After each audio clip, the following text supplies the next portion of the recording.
ଛତୁ ତରକାରୀ କୁହନ୍ତୁ ବା ଛତୁ ଆଳୁ ମସଲା, ସତରେ ଛତୁରେ ଆପଣ ଯାହା ବନେଇଦେବେ ନା ସେ ବହୁତ ଟେଷ୍ଟି ଲାଗେ। ତ ମୁଁ ଆଜି ଛତୁରେ ଛତୁ ଆଳୁର ମସଲା ବନେଇବି।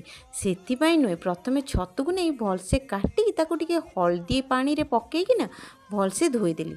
ଧୋଇ ସାରିଲା ପରେ ଗ୍ୟାସ୍ରେ କଡ଼େଇ ବସେଇ ଟିକେ ତେଲ ପକେଇ ଛତୁ ଆଉ ଲୁଣ ହଳଦୀ ଦେଇକି ତାକୁ ଟିକେ ଭାଜିବାକୁ ଛାଡ଼ିଦେଲି।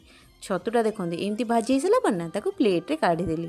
ତାପରେ ସେଇ ସେମ୍ କଡ଼େଇରେ ନା ତେଲ ଦେଇ ପିଆଜ ବଟା ପକେଇଦେଲି। ଆପଣ ଚାହିଁଲେ ଅଦା ରସୁଣ ପିଆଜ ଏକାଠି ହିଁ ପକେଇପାରିବେ। ପିଆଜ ଟିକେ କଷିଦେଲା ପରେ ସେଥିରେ ନା ଏବେ ଅଦା ରସୁଣ ପେଷ୍ଟ, ଟମାଟୋ, ଆବଶ୍ୟକ ମସଲା ଦେଇ କଷିଦେଲି। ଦେଖନ୍ତୁ ଯେମିତି ମସଲାରୁ ତେଲ ପୁରା ଅଲଗା ହେଇଯିବ।